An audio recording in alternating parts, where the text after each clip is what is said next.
നമസ്കാരം കൂട്ടുകാരെ, gold winner master chef പിള്ളയുടെ പുതിയൊരു എപ്പിസോഡിലേക്ക് എല്ലാ പ്രേക്ഷകർക്കും സ്വാഗതം. എന്നത്തെ പോലെ ഇന്ന് നമുക്കൊരു ഗസ്റ്റ് ഉണ്ട്. ഇന്ന് നമ്മുടെ പ്രിയങ്കരിയായ ശ്രേയയാണ്. സ്വാഗതം ചെയ്യാം ശ്രേയ, നമസ്കാരം. എന്നോ ഞാൻ എൻ്റെ മുറ്റത്തൊരറ്റത്ത് പുന്നാരിച്ചൊരു മുല്ല നട്ടു, കണ്ണീർ തേവി നനച്ചു കിനാവിൻ്റെ പൊൻതൂവൽ കൊണ്ട് പന്തലിട്ടു, മിണ്ടാതെത്തിയ കാറ്റൊരു കൗതുകം കൊണ്ടാവള്ളിയിലൊന്നു തൊട്ടു, രണ്ടാം നാളിൻ്റെ ജീവനം മുട്ടവനിൻ്റെ വന്നു കട്ടു, ഇരുട്ടിൻ്റെ കൂട്ടിൽ കൊണ്ടേയിട്ടു. അടിപൊളി.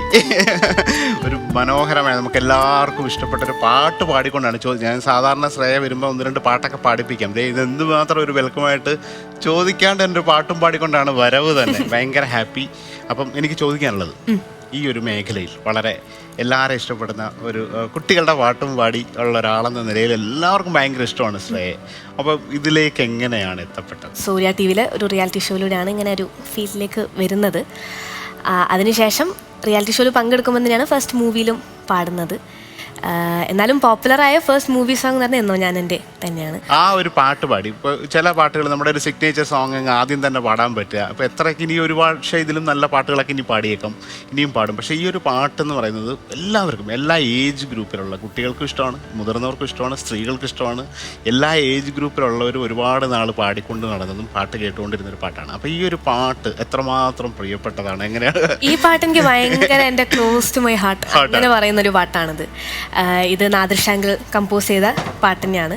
ഇത് രണ്ട് പ്രാവശ്യമാണ് ഈ പാട്ട് റെക്കോർഡ്. ആദ്യം ഒരു കൊച്ചിയിലൊരു സ്റ്റുഡിയോയിൽ പോയി, അന്ന് പക്ഷെ ത്രോട്ടിന് അത്ര വലിയ സുഖമില്ല എന്നൊക്കെ പറഞ്ഞിട്ട് വീണ്ടും കോഴിക്കോട് വെച്ച് വീണ്ടും അത് റെക്കോർഡ് ചെയ്ത്, അങ്ങനെ 2 പ്രാവശ്യമായിട്ട് പാടിയ പാട്ടാണിത്. പക്ഷെ ആ പാട്ട് ഞാൻ ആദ്യമായിട്ടാണ്, അതായത് ഒരു മൂവി ഇങ്ങനെ കാണുമ്പോൾ അതിൽ സിംഗേഴ്സിന്റെ പേര് ശ്രേയ ചെയ്ത് ബേബി ശ്രേയ എന്ന് കാണുന്നത് ആദ്യമായിട്ട് ആ മൂവിയിലാണ്. അപ്പം അതെനിക്ക് ഭയങ്കര സ്പെഷ്യൽ ആയിട്ടുള്ള, എത്രയൊക്കെ ഉണ്ടായാലും ആദ്യമായിട്ട് വന്നത് ഭയങ്കര, അത് ഹിറ്റായി, അത് വേറൊരു കാര്യം. അല്ലെങ്കിൽ തന്നെ നമ്മൾ ആദ്യമായിട്ട് ചെയ്യുന്നതിനോട് നമുക്ക് ഭയങ്കര ഒരു ഇഷ്ടം വരും. അതെ, പിന്നെ അതിനാണ് എനിക്ക് കേരള സ്റ്റേറ്റ് അവാർഡും സ്പെഷ്യൽ ജൂറി ഈ പാട്ടിനുമാണ് കിട്ടിയത്. ഈ പാട്ട് എപ്പോഴും ഭയങ്കര സ്പെഷ്യലാണ്, ഹൃദയത്തിലുള്ള ഒരു പാട്ടാണ്. ഓക്കെ ശ്രേയ, ഇത് ശ്രേയയ്ക്ക് വേണ്ടിയിട്ട് നമ്മളിവിടെ ഉണ്ടാക്കുന്നത് ഒരു വെജിറ്റേറിയൻ ഡിഷാണ്. കുറച്ച് സോയയും പനീറും കൂടെ ഉള്ള റോസ്റ്റാണ്, തേങ്ങാക്കൊത്തൊക്കെ ഇട്ടിട്ട്. ഓക്കെ, നമുക്കിപ്പോൾ അത് ചെയ്യാം. അതിനോടൊപ്പം പാട്ടിന്റെ കുറെ സംഭവങ്ങൾ എനിക്ക് കേൾക്കാനുണ്ട്, 2 പാട്ട് പാടാനുണ്ട്. ശ്രേയക്ക് കുക്കിംഗ് ഒക്കെ ഇഷ്ടമാണോ, അതോ നല്ല ഭക്ഷണം അല്ല, കുക്കിംഗ് ഇഷ്ടമാണോ എന്ന് ചോദിച്ചാൽ ഇപ്പോൾ ഒരു വീട്ടിലൊക്കെ നല്ല ഭക്ഷണം കഴിച്ചല്ലോ, ഇപ്പോൾ കുക്ക് ചെയ്ത് തുടങ്ങാൻ അങ്ങനെ ആ ഒരു അടുക്കളയിലൊക്കെ കയറാനായിട്ടൊക്കെ വീട്ടിലൊക്കെ സമ്മതിക്കുമോ, അതോ താല്പര്യമില്ല? അങ്ങനെ കയറാൻ വീട്ടിൽ നിന്ന് സപ്പോർട്ടും മോട്ടിവേഷനും ഒക്കെ തരാറുണ്ടെങ്കിലും ഞാൻ കയറാറില്ല. സത്യം. ശ്രേയയുടെ ഇഷ്ടപ്പെട്ട ഭക്ഷണം എന്താണ്? എനിക്ക് ഏറ്റവും ഫേവറേറ്റ് ആയിട്ടുള്ള, ഇപ്പൊ വീട്ടിൽ നിന്ന് കഴിക്കുന്നതാവാം, അല്ലെങ്കിൽ എവിടെയെങ്കിലും റെസ്റ്റോറൻറ്റിൽ പോയി കഴിക്കുന്നതാവാം, എപ്പോഴും കഴിക്കാൻ ആഗ്രഹിക്കുന്ന? എനിക്ക് എപ്പോഴും വീട്ടിലത്തെ ഫുഡ് കഴിക്കാൻ തന്നെയാണ് ഇഷ്ടം. എന്നാലും പുറത്ത് പോവാണെങ്കിൽ കുറച്ചുകൂടി ഇറ്റാലിയനോ അങ്ങനെയൊക്കെയാണ്. വീട്ടിലുണ്ടാക്കുന്ന ഭക്ഷണം ഏതാണ് ഏറ്റവും ഇഷ്ടം? വീട്ടിൽ അമ്മ ഉണ്ടാക്കുന്ന ചോറ്, അമ്മയുടെ ഒരു കോംബോ ഉണ്ട്, അത് ചോറ് സാമ്പാർ. അതെ. കോഴിക്കോട് എവിടെയാണ് ശരിക്കും സ്ഥലം? ടൗണിൽ തന്നെയാണ്. അപ്പൊ കോഴിക്കോട് എന്ന് പറയുന്നത് നമുക്കറിയാം ഇഷ്ടം പോലെ ഫുഡിന്റെ വെറൈറ്റീസ് പലയിടത്തും. അപ്പൊ ആ കോംബോ എന്താണ്? ചോറ് സാമ്പാർ, മീനുണ്ടോ? ഓഫ് കോഴ്സ് മീൻ വേണം. ഒരു മത്തി പൊരിച്ചതായാലും അത് മസ്റ്റാണ്. പിന്നെ ഒരു ക്യാബേജ് ഉപ്പേരി, ഒരു പപ്പടം ഉണ്ടെങ്കിൽ. എനിക്ക് പിന്നെ പൊതുവേ ചെറിയ മീനുകളാണ് ഇഷ്ടം. വലിയ സ്രാവ്, അങ്ങനത്തെ ഒന്നും എനിക്ക് വലിയ ഇഷ്ടമല്ല. മത്തി അയല, പിന്നെ ചെമ്മീന്,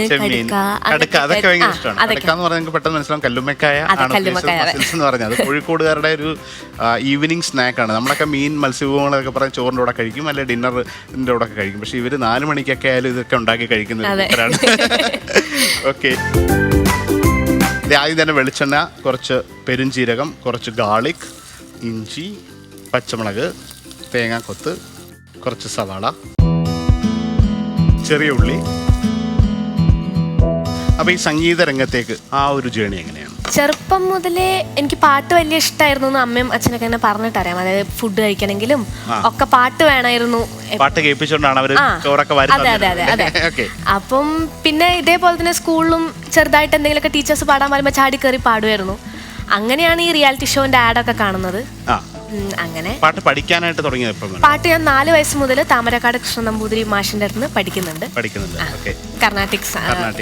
ശ്രേയയുടെ ഒരു ഇഷ്ടപ്പെട്ട പാട്ട്, ഇത് നമ്മൾ പാടി അല്ലാതെ ഒരു ഇഷ്ടപ്പെട്ട പാട്ട്. ഞാനപ്പോ ഒരു പഴയ പാട്ട് പാടാം. എന്തും നിങ്ങൾ പാടുന്ന പാട്ടെല്ലാം നമുക്ക് ഇഷ്ടമാണ്. മോഹം കൊണ്ടു ഞാൻ ദൂരേതോ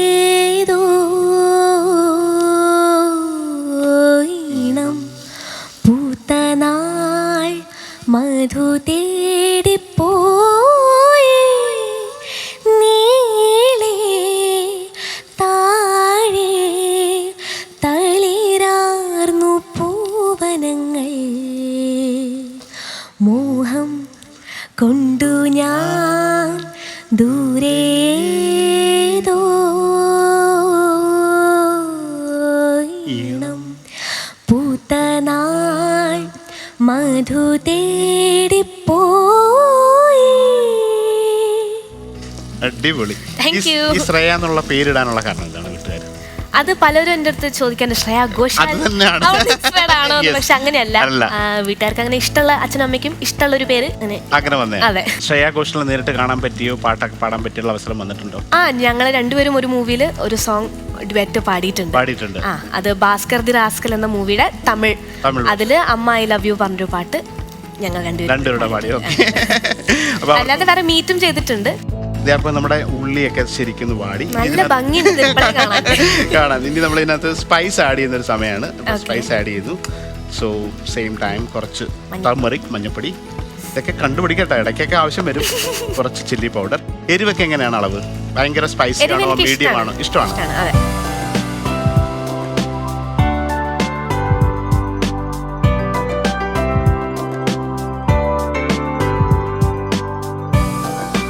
ഗായിക എന്നുള്ളത് നിങ്ങളുടെ ഒരു ഇൻബിൽട്ട് ആയിട്ട് കിട്ടിയ ഒരു സ്കില്ലാണ്. പക്ഷേ ഈ സംസാരിക്കുക എന്നൊക്കെ പറഞ്ഞ് നമ്മൾ നേടിയെടുക്കുന്നത് വലിയൊരു ആൾക്കാരുടെ മുമ്പിൽ നിന്നൊരു വേദിയിൽ നിന്ന്, ഇപ്പോൾ രാഷ്ട്രീയ പ്രവർത്തകരൊക്കെ ആണെങ്കിൽ അവരൊക്കെ വലിയൊരു ജനാവലിക്ക് നേരെ സംസാരിച്ച് കൺട്രോൾ ചെയ്യും. പക്ഷേ ഒരു മ്യൂസീഷ്യൻസിന് അതിനൊന്നും സ്കില്ല് വേണമെന്ന് നിർബന്ധം. പക്ഷെ അത് ഷോ ചെയ്യുന്നവർക്ക് നിർബന്ധമാണ്. അത് ബൈ ഡിഫോൾട്ടായിട്ട് നമ്മൾ പഠിച്ചാണോ അതോ അതിന് വേണ്ടിയിട്ട് പ്രിപ്പയർ ചെയ്യാൻ പറ്റും? ഞാനിപ്പം ഇങ്ങനെ ഷോസ് ചെയ്യുന്നതിന് മുന്നേ അമ്മയും അച്ഛനും ഹെൽപ്പ് ചെയ്യും. അതായത് ഇങ്ങനെ ഇന്നതൊക്കെ പറയാം, ഈ പാട്ട് പാടുന്നതിന് മുന്നേ ഇങ്ങനെ ഈ പാട്ടിനെ പറ്റി സംസാരിക്കാം, അങ്ങനെയൊക്കെ പറഞ്ഞു തരും. അത് പിന്നെ ഞാൻ കുറെ പ്രിപ്പയർ ചെയ്ത് വെച്ചിട്ട് പോകും. അതായത് നേരെ സ്റ്റേജിൽ കയറി ഞാൻ ആദ്യം ഇങ്ങനെ പറയും. അങ്ങനെയൊക്കെ പ്രിപ്പയർ ചെയ്ത് വെച്ചില്ലെങ്കിൽ ഞാൻ ചിലപ്പം പോയിട്ട് ഒന്നും പറയില്ല. അപ്പൊ ഞാൻ അതിങ്ങനെ പ്രാക്ടീസ് ചെയ്ത്, പിന്നെ എനിക്കൊരു ബാൻഡ് ഉണ്ട്, ശ്രേയ കളക്റ്റീവ് എന്നാണ് ബാൻഡിന്റെ. അപ്പം ബാൻഡിൽ ഷോസ് ചെയ്യുമ്പോൾ നമ്മൾ ഡാൻസ് കളിക്കണം, ഓഡിയൻസിനെ ഫുൾ ചിയറപ്പ് ചെയ്ത് നിർത്തണം. അപ്പം പാട്ട് വീട്ടിൽ നിന്ന് പ്രാക്ടീസ് ചെയ്യുമ്പോൾ ഡാൻസ് ഒക്കെ കളിച്ച് പ്രാക്ടീസ് ചെയ്യും. അതെ.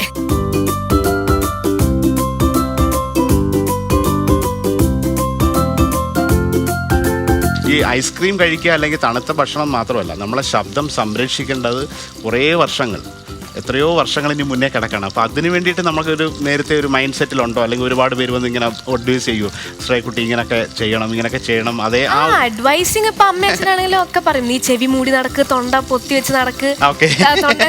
പക്ഷെ ഞാൻ എവിടെ പോയാലും ഞാൻ ഒന്നും ഇല്ലാതെ ഇങ്ങനെ നടക്കണം. അപ്പം അമ്മയാണ് വന്നിട്ട് ക്യാപ്പ് ഇട്ടരലും ഷോൾ ഇട്ടരലും ഒക്കെ അവരാണ് കൂടുതലും ശ്രദ്ധിക്കാറ് ആ കാര്യങ്ങൾ. അതിൻ്റെ ഇടയിൽ നമ്മുടെ ഡിഷിൻ്റെ ഒരു പ്രോസസ്സ്, മസാലയൊക്കെ ഓൾറെഡി സെറ്റ് ആയിട്ടുണ്ട്. ആദ്യം തന്നെ ചെറിയ ഉള്ളി, സവാള, അതുപോലെ ഇഞ്ചി, പച്ചമുളക്, വെളുത്തുള്ളി ഇട്ടിട്ട് മുളക് പൊടി, മഞ്ഞൾപ്പൊടി, മല്ലിപ്പൊടി, ഗരം മസാല, കുരുമുളക്, ഉപ്പൊക്കെ ഇട്ട് മസാല സെറ്റായി തക്കാളിയൊക്കെ ഇട്ടിട്ട് ഇനി ഒരു പാനിൽ ബട്ടർ ഇട്ടിട്ട് ഈ ബോയിൽ ചെയ്ത സോയയും അതുപോലെ പനീറൂടെ സോട്ട് ചെയ്തെടുക്കുകയാണ്. ഓക്കെ. ഇതിനകത്തൊരല്പം കുരുമുളക് പൊടി, പിഞ്ച് ഓഫ് സോൾട്ട് ഇട്ടിട്ട് ഇതിനെ റോസ്റ്റ് ചെയ്തിട്ട് ഈ മസാലയിലിട്ട് സെറ്റാക്കി എടുക്കുകയാണ്.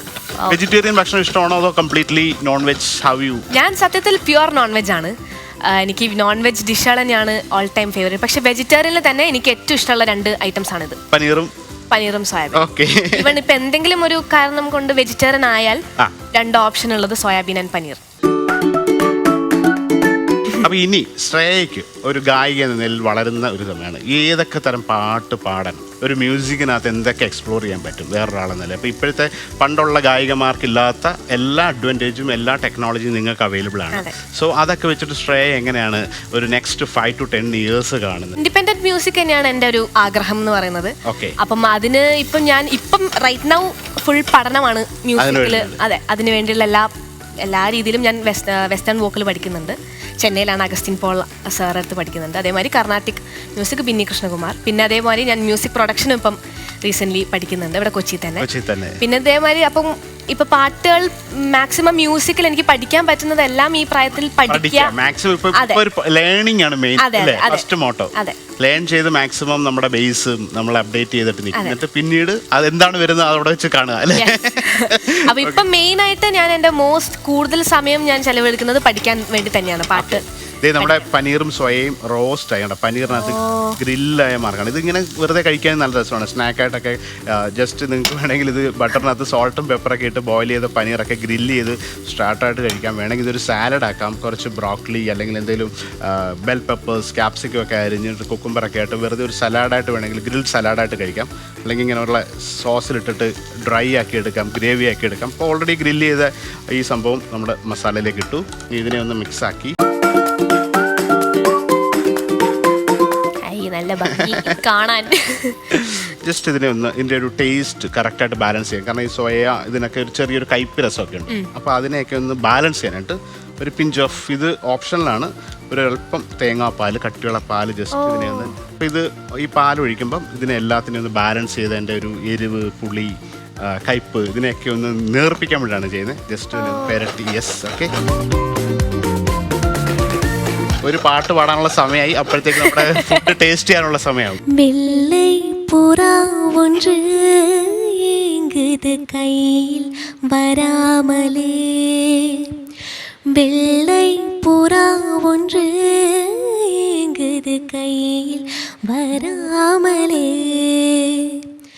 நமது கதை புது கவிதை இலக்கணங்கள் இதற்கு இல்லை, நானுந்தன் பூமாலை, ஓ வெள்ளை புறா ஒன்று ஏங்குது கையில் വരാമലേ. അടിപൊളി. ഞാനൊരു ചോദിക്കും, എനിക്ക് അറിയാമെന്ന് അറിയില്ല, എനിക്ക് ഏറ്റവും ഇഷ്ടപ്പെട്ട ഒരു തമിഴ് പാട്ടുണ്ട്. റഹ്മാൻ സാറിൻ്റെ ആണ്, നമ്മുടെ മിൻസാരക്കനവിലാണ്. അപ്പോൾ ഈ ഭക്ഷണമായിട്ട് ബന്ധപ്പെട്ട 2 വരിയുണ്ട്. ഈ പൂ പൂക്കാസ എന്നുള്ള പാട്ട് അറിയുമോ? കേട്ടിട്ടുണ്ട്, എനിക്ക് ലിറിക്സ് അറിയില്ല. അതിനകത്തൊരു ഇടയ്ക്ക് 2 വരിയുണ്ട്. ഈ പസികൊണ്ട നേരം താളിപ്പ് മോശം. ഈ സംഗീതത്തെക്കുറിച്ച് വർണ്ണിക്കുന്ന ഒരു പാട്ടാണ്. അപ്പോൾ ഈ പസികൊണ്ട നേരം എന്ന് വെച്ചാൽ വിശന്നിരിക്കുമ്പം കടുക് വറക്കുന്ന സ്മെല്ല്, അതാണ് ഈ വരികളുടെ അർത്ഥം. അതെനിക്ക് എല്ലാവരും ഇങ്ങനെ ഈ തമിഴിലെ ഏറ്റവും ഇഷ്ടപ്പെട്ട പാട്ട് പാടുമ്പോൾ അത് ഈ സുജാത ചേച്ചിയാണ് പാട്ട് പാടിയത്. പസികൊണ്ട നേരം താളിപ്പിന്നോസെ എന്ന് പറഞ്ഞിട്ട് അത് കേട്ടിട്ടുണ്ടോ? കേട്ടിട്ടുണ്ട്. വരികൾ അറിയില്ലെങ്കിൽ വിട്ടാരെ. ഇനി എവിടെയെങ്കിലും പോകുമ്പോൾ ആ പാട്ടോടെ പാടണം കേട്ടോ. ഫേവറേറ്റ്. സോ നമ്മുടെ ഡിഷ് റെഡി ആയിട്ടുണ്ട്. ഇനി നമ്മുടെ ടേസ്റ്റിംഗ് സെഷനാണ്. Okay.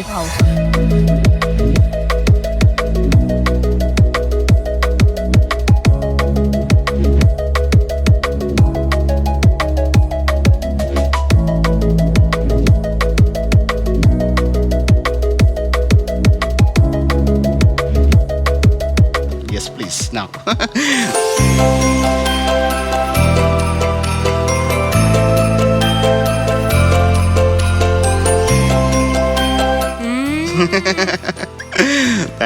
Thank you so much. അടിപൊളി, നല്ല ടേസ്റ്റ് ഉണ്ട്. അപ്പോൾ ഇത് റെസിപ്പി കണ്ടിട്ട് ഒരു ദിവസം കിച്ചണിൽ കയറാത്ത ഒരാളാണ്. ഏകദേശം കണ്ടിട്ട് ഷോ വന്നതിന് ശേഷം ഒന്നുകൂടെ കണ്ടതിന് ശേഷം ഇത് അമ്മയ്ക്കും ഉണ്ടാക്കി കൊടുക്കണം.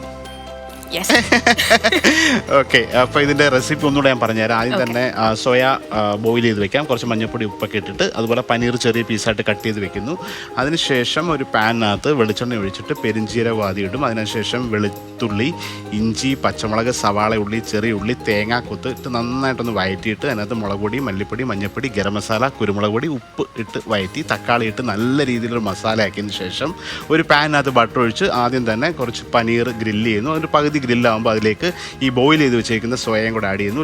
ലേശം ബ്ലാക്ക് പെപ്പറും സോൾട്ടും കൂടി ഇട്ട് നന്നായിട്ട് വഴറ്റി അതിൻ്റെ ഒരു റോസ്റ്റ് കളർ നല്ല ഗ്രിൽ മാർക്കൊക്കെ കിട്ടിയതിന് ശേഷം ഇത് ഈ മസാലയിലേക്ക് ആഡ് ചെയ്തിട്ട് ഒന്ന് വഴറ്റി അതിൻ്റെ ഒരു ടേസ്റ്റ് ബാലൻസ് ചെയ്യാൻ വേണ്ടിയിട്ട് ലേശം, അത് ഓപ്ഷണലാണ്, ഒരു 2 സ്പൂൺ ഒന്നാം പാൽ ഒഴിച്ചിട്ട് വഴറ്റിയെടുത്ത് കുറച്ച് മല്ലിയിലൊക്കെ വെതറി കഴിഞ്ഞാൽ അടിപൊളി ഒരു സ്റ്റാർട്ടറായിട്ടോ അല്ലെങ്കിൽ ഒരു സൈഡ് ഡിഷായിട്ടോ ചപ്പാത്തിയോടൊക്കെ കഴിക്കാൻ പറ്റിയ ഒരു സിമ്പിൾ ഡിഷാണ്. അപ്പോൾ എല്ലാവരും ട്രൈ ചെയ്യണം. ഓക്കെ. ശ്രേയ, എങ്ങനെ ഉണ്ടായിരുന്നു? ഭക്ഷണം ഇഷ്ടപ്പെട്ടോ? അടിപൊളി. ഞാൻ അങ്കിളുടെ ഫുഡ് ഇതുവരെ ട്രൈ ചെയ്തില്ല, അപ്പം ആദ്യമായിട്ടാണ്. അപ്പോൾ ഇനി ഒരുപാട് കഴിക്കാൻ ഞങ്ങൾ കോഴിക്കോട് പുതിയ റെസ്റ്റോറൻ്റൊക്കെ ഒരുമിച്ച് പെട്ടെന്ന് വരാൻ പോവാണ്. അപ്പോൾ അവിടെ വന്നിട്ട് കഴിക്കാം. ഈ ഷോയുടെ പ്രത്യേകത ഇനി ഒരു സംഭവം ടേസ്റ്റ് ചെയ്യാനുണ്ട്. നമുക്ക് ഇന്ന് ഒരു ഗസ്റ്റോടുണ്ട്. ഷീല പ്രസാദാണ്, ഹരിപ്പാട് നിന്ന് വരികയാണ്. അപ്പോൾ എന്താണ് വിശേഷങ്ങളൊക്കെ നേരിട്ട് ചോദിച്ചറിയാം. സ്വാഗതം ചെയ്യാം. നമസ്കാരം. ഞാൻ 2 മാസമായി പിണ്ടിയുടെ പിക്കിളിൻ്റെ ഒരു ബിസിനസ് സ്റ്റാർട്ട് ചെയ്തിരിക്കുന്നു. അത് എൻ്റെ അമ്മയുടെ റെസിപ്പിയാണ്. ഞാനത് കണ്ടിന്യൂ ചെയ്യുന്നതേ ഉള്ളൂ. പിന്നെ എൻ്റെ ഹസ്ബൻഡും മക്കളും അത് സപ്പോർട്ട് ചെയ്യുന്നതുകൊണ്ട് അത് ഞാൻ മുന്നോട്ട് കൊണ്ടുപോകുന്നു.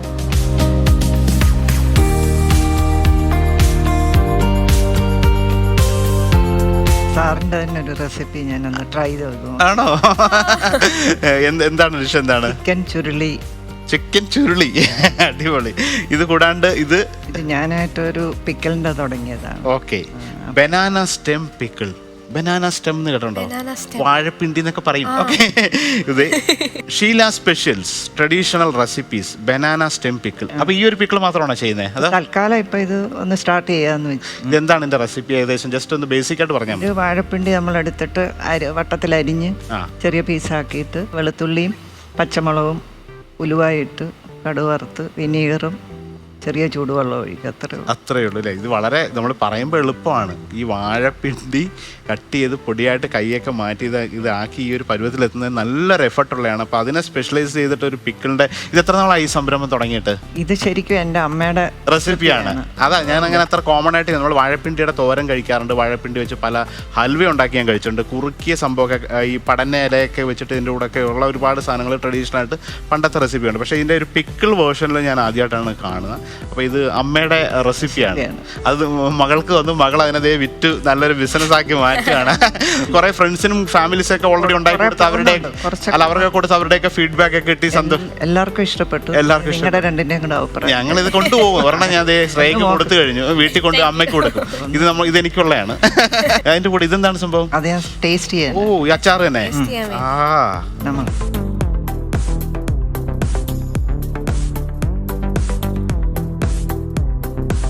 നമ്മൾ മാങ്ങയൊക്കെ കഴിക്കുന്ന അതേ ഒരു അല്ലേ? ഇത് വാഴപ്പിണ്ടിയാണെന്ന് പറഞ്ഞാൽ മാത്രമേ മനസ്സിലാവുള്ളൂ. ഇതല്ലാതെ കൊടുത്തു കഴിഞ്ഞാൽ വേറെ ആപ്പിളോ അല്ലെങ്കിൽ വേറെ എന്തെങ്കിലും വെജിറ്റബിൾ ആണെന്ന് പറയും. അല്ലാതെ നമ്മൾ ആ ഒരു സംഭവം എന്ന് പറയില്ല. ആ ഒരു ബൈറ്റ് ഉണ്ട്. ഇത് ഓവർ കുക്കല്ല. കഴിക്കുമ്പോൾ ആ ബൈറ്റായിട്ട് തന്നെ നമുക്ക് കിട്ടും. എനിക്ക് ആ ലൈറ്റ് പിക്കിൾ ഫ്ലേവറാണ്. അടിപൊളി. അപ്പോൾ നമുക്ക് ഇന്നത്തെ ചിക്കൻ ചുരുളി ഇതേ അതൊരു ബ്യൂട്ടിഫുൾ ആയിട്ട് ഒരു ബോളിനകത്തൊക്കെയാണ്. സാറിൻ്റെ റെസിപ്പി തന്നെയാണ്. ആണോ?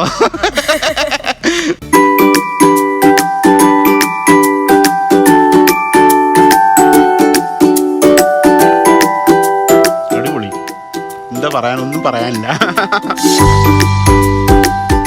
മസാല ഇല്ല, അതാണ് ഒരു ഇത്.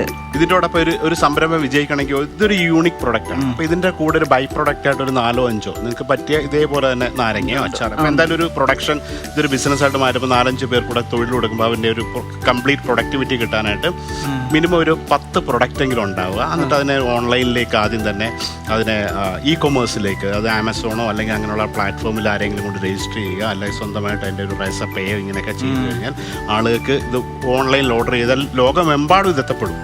ഓക്കെ, അപ്പോൾ ഇതിൻ്റെ ഒരു ഷെൽഫ് ലൈഫും കാര്യങ്ങളും ഒക്കെ ഒന്നുകൂടെ നിങ്ങൾ അതിനെ റിസർച്ച് ചെയ്തിട്ട് ഇപ്പോൾ യൂറോപ്പിലൊക്കെ ഇഷ്ടംപോലെ മലയാളികളാണ്. യൂറോപ്പിലല്ല, ലോകം മുഴുവൻ മലയാളികളാണ്.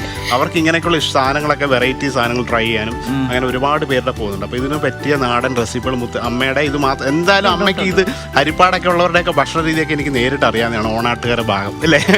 അപ്പോൾ അവിടെ എന്തായാലും ഇത് മാത്രമല്ല വേറെയും കുറേ സംഭവങ്ങളൊക്കെ ഉണ്ടാവും. അപ്പോൾ അതിനെയൊക്കെ എങ്ങനെ കൊമേഴ്സ്യലായിട്ട് ആളുകൾക്ക് കിട്ടും എന്ന രീതിയിൽ നോക്കുക. ഇതൊരു സംരംഭമായിട്ട് വിജയിപ്പിക്കുക. ഓക്കെ, ഞാൻ നേരത്തെ പറഞ്ഞ പോലെ ഇത് എനിക്ക് ഭയങ്കര ഇഷ്ടപ്പെട്ട, സാധാരണ നമ്മൾ അച്ചാർ കഴിക്കുന്ന പോലെ തീർച്ചയായിട്ടും ഇല്ലേ, നല്ല ടേസ്റ്റ് അല്ലേ? ടേസ്റ്റും ആ ഫ്ലേവറാണ് എനിക്ക് ഭയങ്കര ഇഷ്ടപ്പെട്ടത്. ആ വാഴപ്പിണ്ടി എന്ന് പറഞ്ഞ വാഴപ്പിണ്ടിയൊന്നും പറയില്ല. ആ വാഴപ്പിണ്ടീനെ ഇതേ രീതിയിലാക്കുന്നതിന് നല്ല പണിയുണ്ട് അല്ലേ? ഇത് സ്വന്തമായിട്ട് വീട്ടിലെ വാഴയുടെ വേറെ എവിടെ നിന്നൊക്കെ വാഴ എടുക്കും ഏരിയയിലെല്ലാവരും എനിക്ക് കൊണ്ടുതരും. പ്രസന്റ് ഗിഫ്റ്റായിട്ട് ഇപ്പൊ കൊണ്ടുപോകാണ്ട് പ്രസന്റ് ചെയ്യുന്നു. വാഴപ്പിണ്ടിയാണ് സമ്മാനമായിട്ട് കൊണ്ട് കൊടുക്കുക അച്ചാർ കമ്പനി നടത്തുക. എന്തായാലും അത് ഭയങ്കര സന്തോഷകരമായ കാര്യം.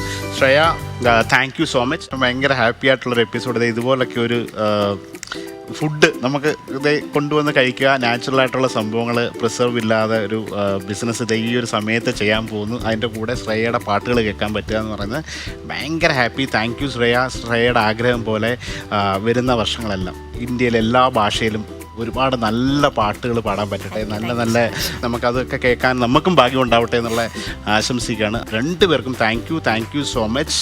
ഗോൾഡ് വിന്നർ മാസ്റ്റർ ഷെഫ് പിള്ളയുടെ ഈ ഒരു എപ്പിസോഡ് ഇവിടെ തീരുകയാണ്. അപ്പോൾ ഇതുപോലുള്ള ഒരു ഗസ്റ്റും വിശേഷങ്ങളൊക്കെ ആയിട്ട് ഞങ്ങൾ വീണ്ടും വരും. Thank you so much.